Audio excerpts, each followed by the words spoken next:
So we're going to start off with, as Monty Python used to say, something completely different. A British person who's working with RealWear, Sanjay Jhawar. Sanjay graduated from Cambridge. He's an electrical engineer, and he was a successful product and engineering lead with IBM, Microsoft, and Motorola, where he led a design team who engineered the original smartphone. For startups and a little venture capitalist work later, Sanjay found himself leading products and solutions at Sonim Technologies, the makers of the world's most rugged smartphones for industry. And now he's president and CTO of RealWear. And also on stage joining Sanjay is Chris Garrett, CEO of Devil's Canyon Brewery, our host. They produce over 10,000 barrels of beer each year, distributed domestically and internationally. Oh, and fun fact, the space we're in now was once the location for Tesla's early R&D facility. Right. Is that correct? I have that right? Correct, yeah. So during the Roadster days, that was developed right here. Chris started his career as a successful Silicon Valley engineer and entrepreneur himself prior to chucking it all and becoming a brewmaster. That's right. Right? All right. So please welcome Sanjay and Chris. Come on. I'm on the mic.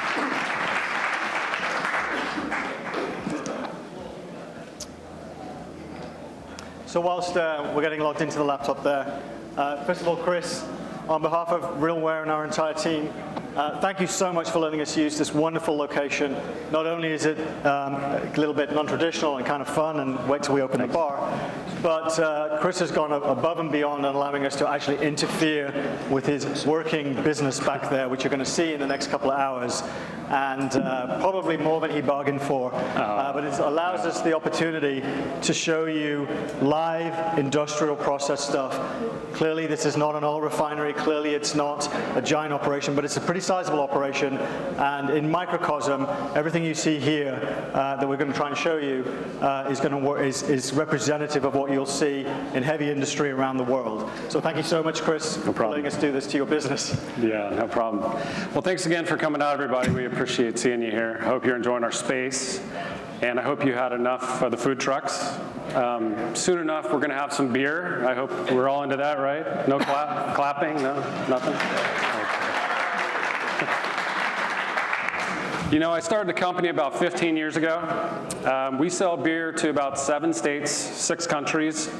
On an average week, we see about 2,500 people come through this facility, either for events like this, or we're open to the public every Friday where we sell beer over the bar. We have bands and food trucks and all that. So if you're around on a Friday, definitely stop by. It's a lot of fun.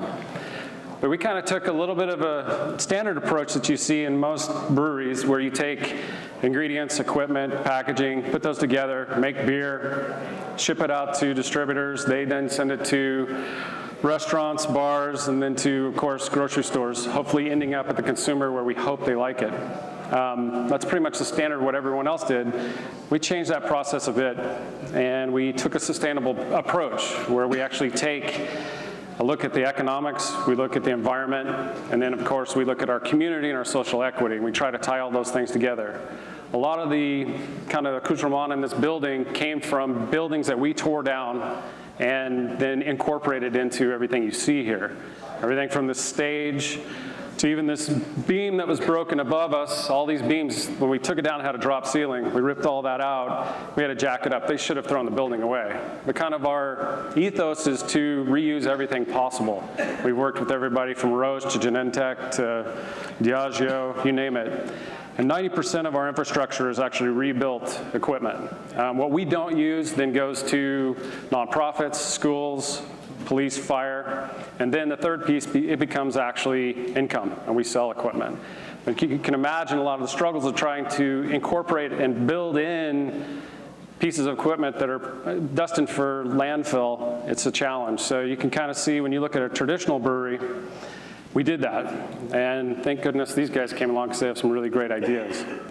But during the brewing process, we move liquid. That's our business. We're pretty much taking a raw ingredient and trying to get it to market as soon as we can. You know, we want to get our money back. We want to increase our cash flow. But when we do that, we have approximately 17 pumps that are in between that process to carry and convey all that product.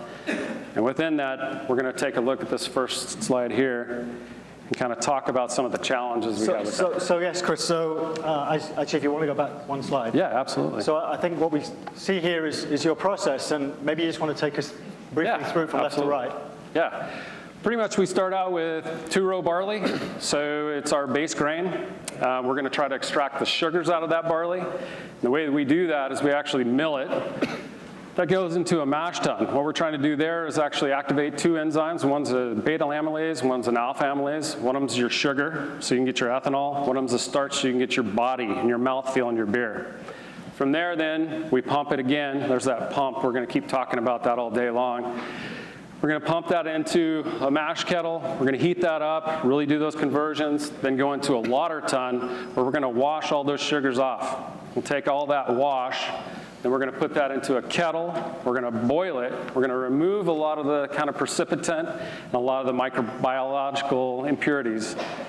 Then from there, again, pump again to a whirlpool where we'll cool it down, remove the proteins and the solids, then cool it down even further and go into fermentation.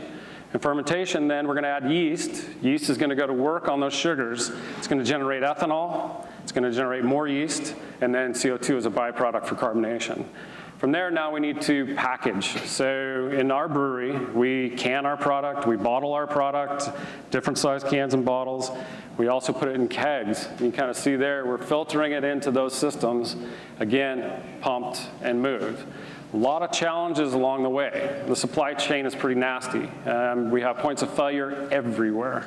You know, some of you guys in the larger companies, in your process, oil and gas, we're, like he said, a microcosm. We're the tiny little piece, but we're still doing the same thing, and it's very, very difficult.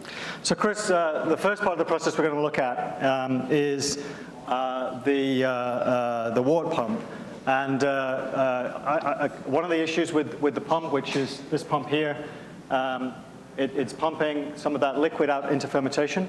Yeah. And this is the type of pump you have. Mm-hmm. And there's a problem that occurs that's called cavitation. Can you explain what cavitation is? Sure, absolutely. So in breweries, we typically use centrifugal pumps. Those are probably the most used pumps in the world. I think we have 17 of them in the brewery today. One of the challenges you have is we're trying to get the product to market as quickly as possible.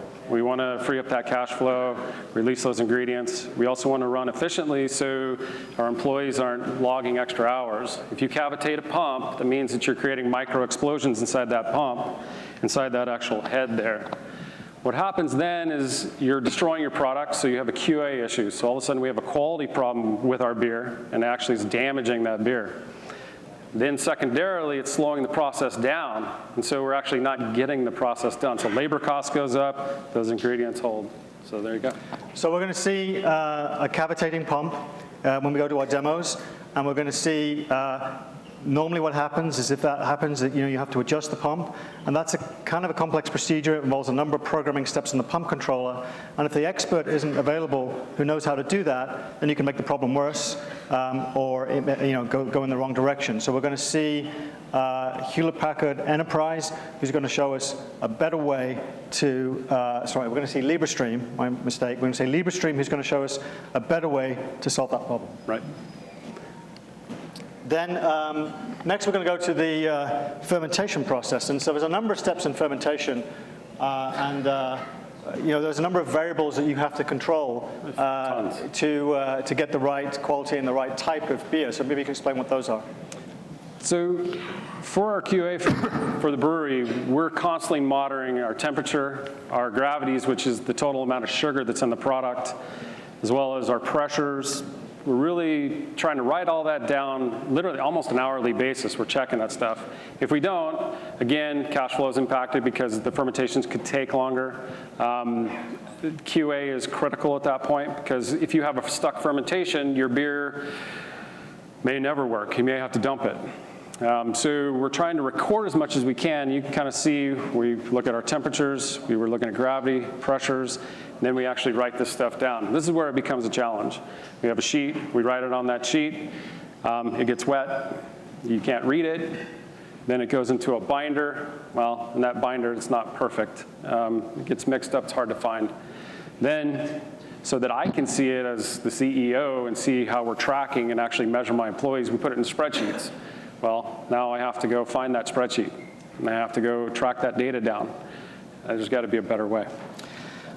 And there is a better way. And so we're going to show, Interwear is going to show us a better way to capture this data using the HMT-1 and on a more timely basis, so that it was done at the right time and the data was recorded in the right way. We're going to get rid of the pen and paper. And then we're going to see PTC, a little later on, we're going to see PTC and OSIsoft and National Instruments who've come together here to do a combined demo, which will actually show us seeing some live readings, temperature readings, using the Internet of Things into the system that we can then visualize on the HMT-1. I won't describe the whole thing, but we're going to see a better way from those 3 companies on how to do that process. Cool. And so then after after the fermentation occurs, you have another pump, right? We do. You pump it into another vessel for bottling or storage. We're pumping stuff everywhere, and a lot of people don't think about that. They're like, oh, brewery. Well, that's what we do is we move liquid. We really do.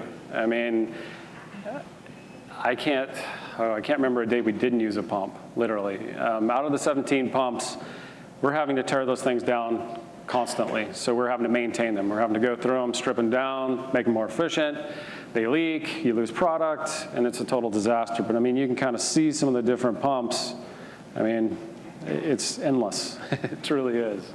So PTC at the demo table at the back, and if you haven't already seen this, you'll get a chance during the next set of breaks and at the happy hour, has an augmented reality work instructions demo that shows how an untrained person can actually take one of these pumps apart, replace the seals, and put it back together again in just a few minutes. And so that's, we're not going to show you that in our stage demos here, but you can see that with PTC. Now finally, after you've made the beer, you mentioned that it goes into, amongst other things, bottles. And so what happens in the bottling process? How does that work? So in the bottling process, we typically try to bottle as often as we can. I mean, we want to keep that machine running all the time. One of the challenges, I don't know if you guys have seen the news lately, Sierra Nevada recalled over $3 million worth of glass last week. It's a real challenge to keep the thing aligned and to make sure you're not chipping the edges of the bottles.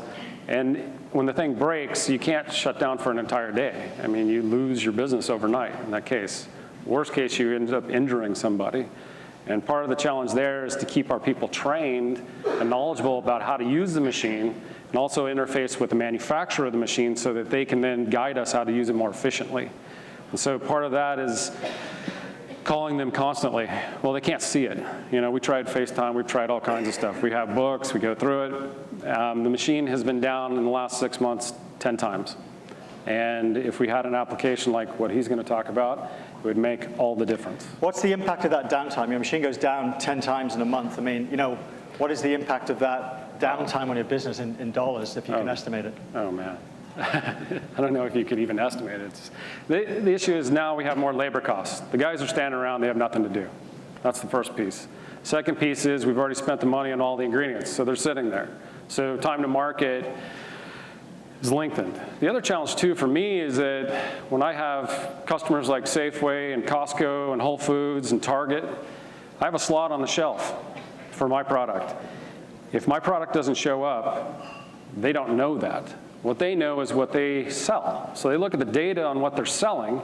If the product's not selling because it wasn't there, they didn't know it showed up. Well, I lose that positioning, and pretty much I lose my company over it. So very high impact. So we're going to see a Hewlett-Packard Enterprise with their VRG solution will show us how we can make sure that when we have to adjust this machine, it's done right, it's done by an expert, because you don't want someone who isn't an expert adjusting this machine because you don't want broken glass in your beer, which can happen if it's not adjusted by someone who knows what they're doing. Finally, machines like this and a lot of equipment you have all over your brewery have a lot of documentation. And no doubt when something goes wrong, you have to go find that documentation or find the process or find the procedure. How do you do that today? You know, it's pretty embarrassing, actually. Excuse me. We keep all the documentation in file cabinets pretty loose. You know, we install a new piece of equipment, we'll take the documentation, we'll toss it into a drawer, as you see here. That's pretty bad. I know a lot of you guys don't do that, right? Yeah, right. What if it breaks? Now we've got to go dig it out and find it. Or worst case, the guy stops his job, he's got to go on the internet, or he's got to make a phone call, try to find a PDF, try to find a white paper. And in some cases where we even built the machine ourselves, we have to go back through our notes and drawings. Most of the stuff isn't digital, it's napkin stuff. And so I think that really in looking at what Sanjay is offering, it's a true solution to fix that problem. Okay, so thank you so much, Chris. So what we're going to try and do now is very ambitious. I almost can't believe we're going to do this. So what we're going to try and do now is we are going to take you live to the back of the brewery, and we are going to use the HMT-1 with our partners. Our partners are going to do this with us, and we're going to show you how we can improve these actual operational processes which go on every single day in this brewery with the HMT-1. On one screen, you're going to see a camera feed from the cameraman at the back. We actually thought we would take you all to the back, but he nixed that idea. Maybe later, individually. Maybe later. But you're going to see, it's going to be happening live. It'll be happening right now. It's not pre-recorded. We're going to show you on one of these inner screens, I believe, or I don't know which one, the live camera feed, so you can see what is being done. On the other screen, you're going to see in certain demos, it'll be blank. In other demos, you'll see the HMT-1 screen. Now, what I want to say is, these devices that we have here today and that you'll be trying out during the course of the day, this is our beta product. This product is not scheduled to ship for 5 more months from today. We have a lot of work still to do. These particular units were built less than two weeks ago in China. The partners who are here, who are bravely doing these demos with us, have had between 3 and 8 days of engineering time to get their applications working on this beta hardware. The AV setup we have here is extremely complex. So I'm just going to ask you to bear with us. It all worked in rehearsal. If anything goes wrong, we will recover. And we have beer to back it up later, so we'll be everything we see here, every single thing you see here is real. There is no smoke and mirrors. There's no fake stuff going on. It's live and it's real. And we're going to try and hope for the best. Okay? So with that,